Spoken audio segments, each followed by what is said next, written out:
I'm Tim Brooks. I'm the founder of the Endangered Alphabets Project.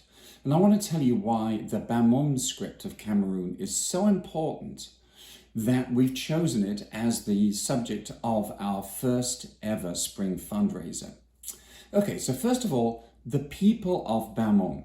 So up until the end of the 19th century, this was a grassland kingdom. It was a stable, self-governing society. It was also renowned for its arts, especially wood carving, and the thrones, for example, were regarded with awe and wonder throughout West Africa. They were so beautiful and so well made. So in that society, now let's consider the king. King Ibrahim Njoya at the end of the 19th century had this extraordinary vision of how to retain a sense of integrity and identity in a colonial era.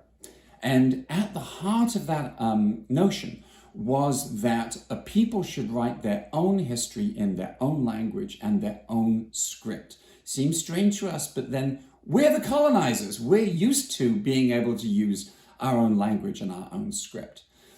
That script was at the heart of an intellectual and artistic flourishing, very unusual in a colonized society. And sure enough, the king did write a history of his own people. He wrote also a pharmacopoeia, a guide to good sex. He had a printing press developed. All of these were his vision for what would make his people a people as opposed to a subjugated people. Third point, when the French take over Cameroon, they regard him not as an inspiring leader of his people and a wise governor, and his people as an independent, autonomous people who deserved their identity. Oh no. So they maneuvered him out of power, they drove him into exile where he died, and they destroyed Bamum artifacts and writing, everything they could find.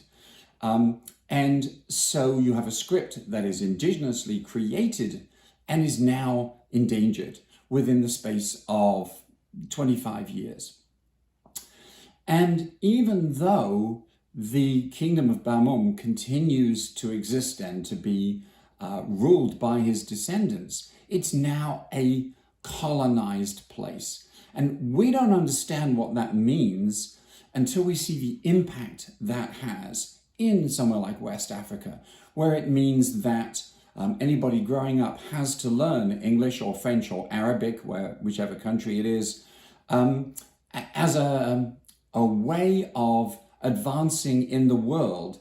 In other words, they need to shed their own indigenous identity and language in order to be seen as having value or having promise. And so today we have this situation sort of similar to Cherokee, where the script is regarded with reverence as a reminder of that golden age, but almost nobody can read and write it.